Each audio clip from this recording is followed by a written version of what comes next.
Hey, John Hickok here. We're going to do a chapter 2 with the CZ Shadow 2, which means just going to shoot it a lot and might say a few things as well. We'll see how it goes. All right, let's start on the big stuff and work our way smaller.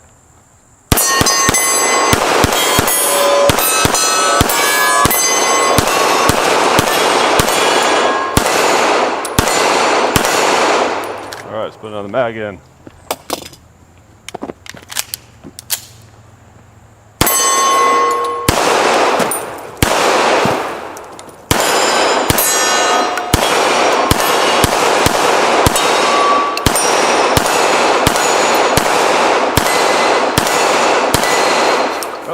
Out of ammo, and 2 liters leaking. There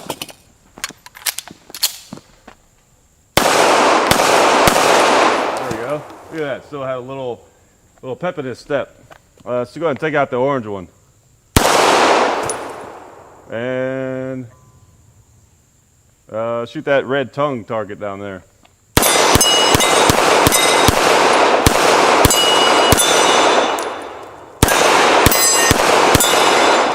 All right. So, as you can see, as you should already know if you saw the original video that we did, the chapter 1. Why don't we call it a chapter 1? I guess it's implied, right? That would be silly. The initial video. It's a sweet shooter. It's a gun that's a pistol mostly designed for competition or range gun. It's kind of a range gun or a competition gun, which I guess if you're competing, you're going to be doing a lot of both. A lot of range shooting as well, more range shooting probably. But competition is never something that I got into. Dad has done a lot of it. But I still can appreciate a pistol that shoots really well, you know. And when you're not trying to develop a pistol that is light and easy to carry and doesn't have a lot of stuff sticking out to snag or anything like that, when you're not trying to do all those things, you can really make a nice shooter. And CZ has a good reputation. They feel good. They're really popular these days. And you know, I think the big thing that people notice about CZ when they first pick it up, of course, that grip, and then that bore axis. That's one thing that they always do really well. Which, you don't know what bore axis is. You got the bore.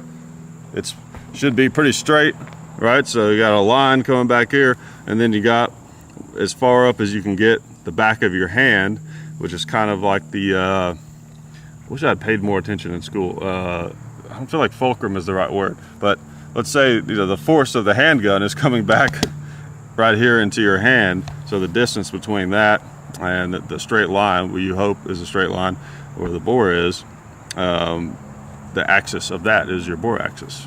So that was the best explanation that you're probably ever going to hear on YouTube about a bore axis. Absolutely. But they do that. They do a good job with that. They feel good. It's just a nice shooting gun. Let's load some ammo. I only have 3 magazines. It's not a Glock video. We don't have Dad's hoarding of magazines to take advantage of. But you know, I really like the CZ75. That's a neat gun, neat pistol. People give you a hard time for saying gun instead of pistol, but I don't know. I like to say gun. You know what I'm talking about. Oh, also before I forget, all right,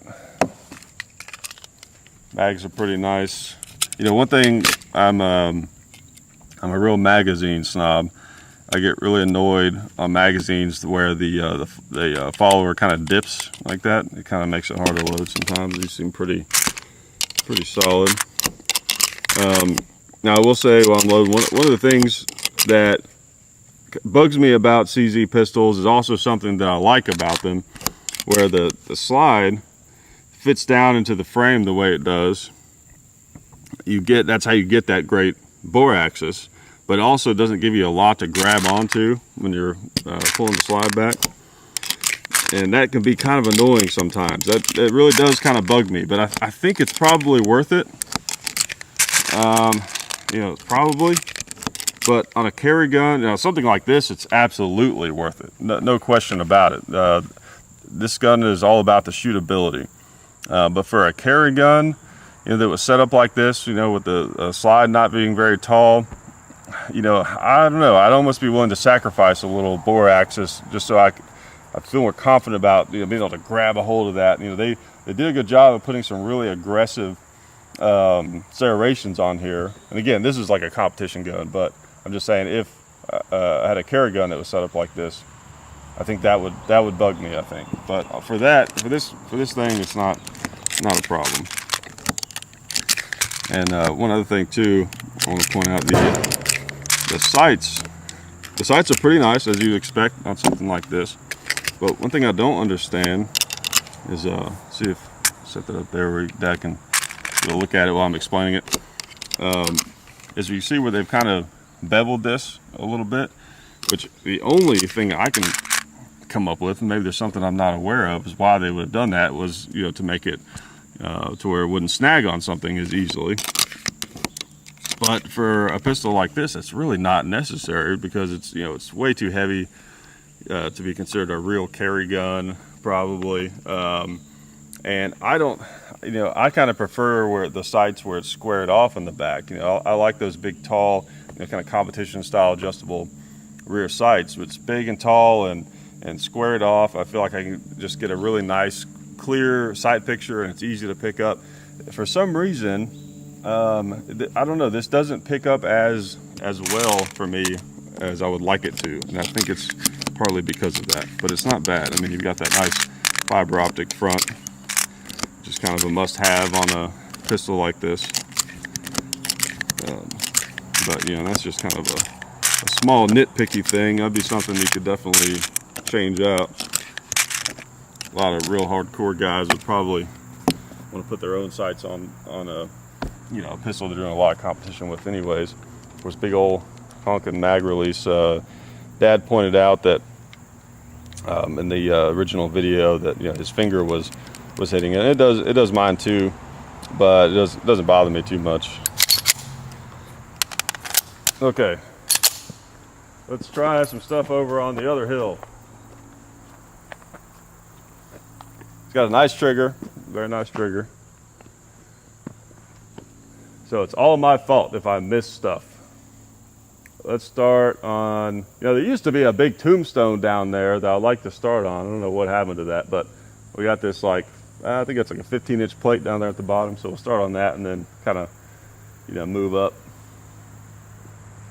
Now I've noticed I'm shooting this thing a little to the right, so I'm gonna try to get a good let off. Okay.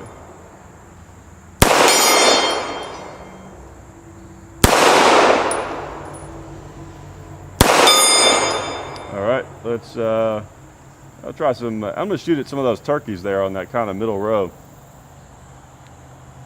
Start on the right, not the far right, but the right of the middle. Oh, hit him in the stand.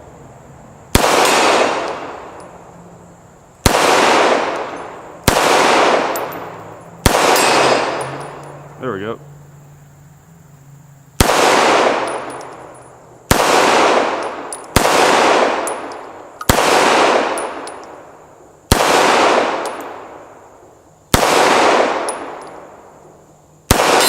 There we go, finally. All right. See if I can get both of these turkeys down.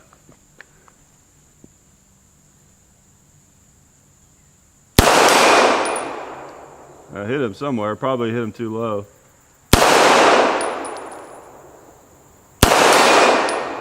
There we go.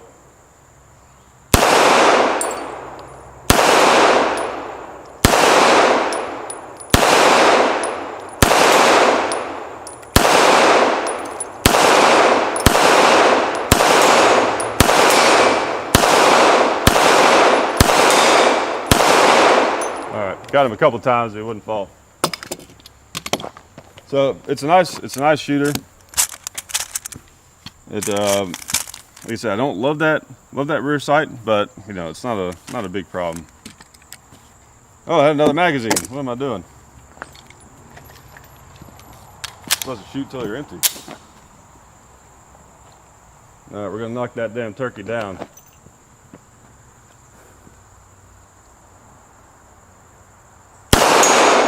Oh, come on.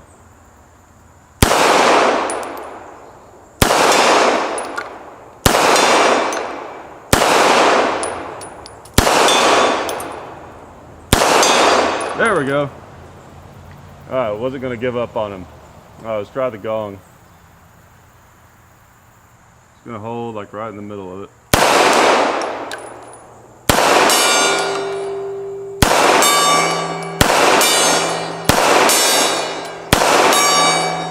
Alright, that was fun.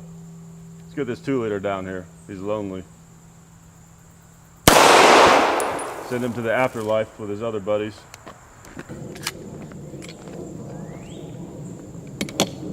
Okay, I'll load it up one more time. Blast a few rounds. But yeah, I like pistols like this. I can remember one of the first handguns that's kind of I would consider in this category that I ever fired was the XDM 5.25, I think it's called, and 9mm.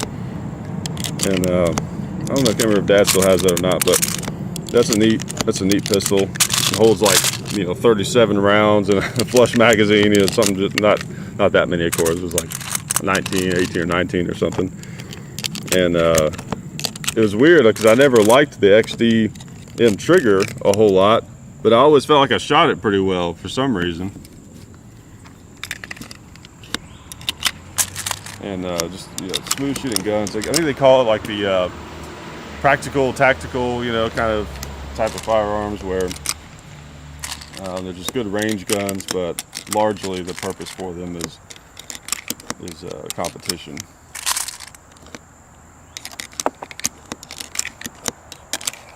So many bullets. That's another thing people will give you a hard time about. You're not allowed to call this a bullet. The bullet is the part on the end. But the thing is, if I were to say I am putting bullets into this magazine while loading a cartridge, I'm not wrong, really. I'm not wrong. There are definitely bullets going into this. But it could also mean that I'm literally loading up bullet heads. That's where the term bullet heads comes from. It's because people use the word bullet so much to mean the whole thing. But I don't know. That's one of my big pet peeves in the shooting world is the kind of like strict attitude towards slang terms, especially in a context where it doesn't really matter. Okay, I'll get off my soapbox and start shooting some more. Let's shoot some more close stuff, maybe a little pot smoking, something like that. We'll see where it goes from there.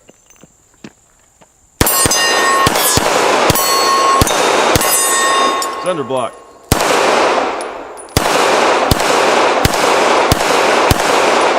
Alright, got him. Let's go and take out this pot right here. And these pots over here. Oh, it has a snake on it.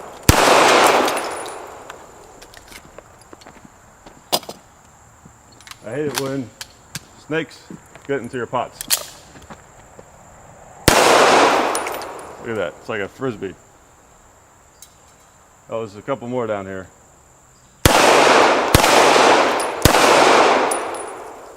Try the shooting tree.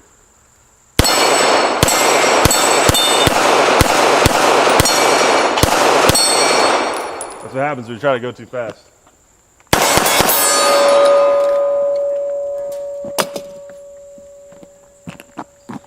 I've talked about this before, but there's a interesting mental phenomenon that happens when you're shooting.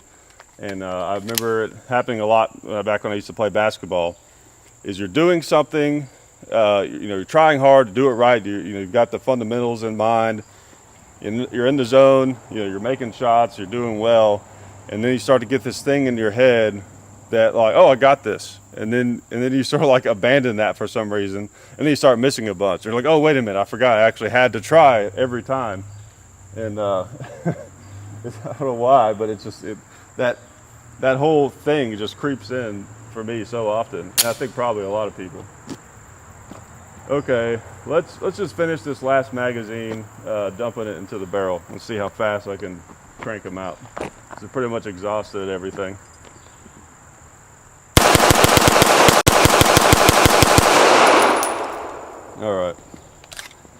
Well, that thing's a lot of fun.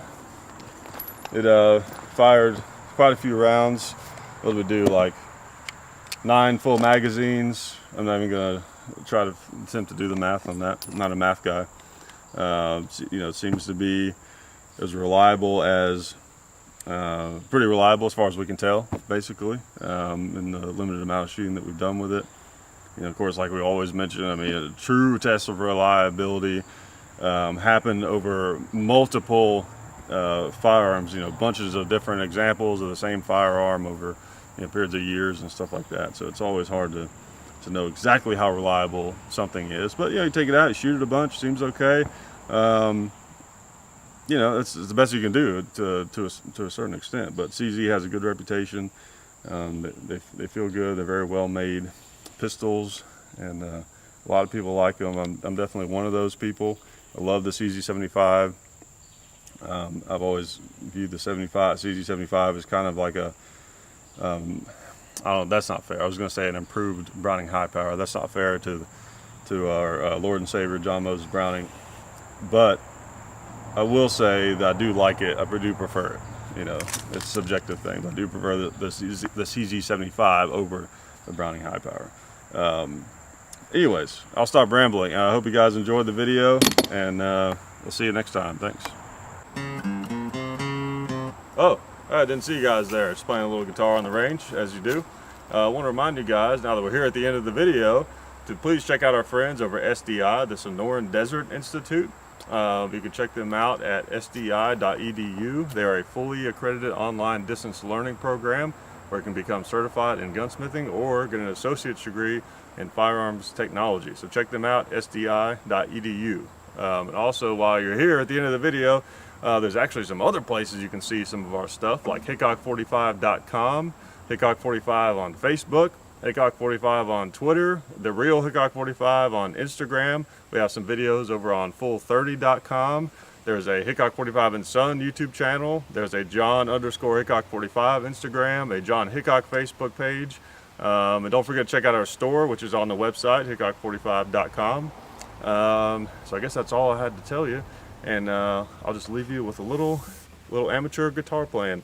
Got this acoustic recently, and I'm trying to learn how to play stuff other than heavy metal.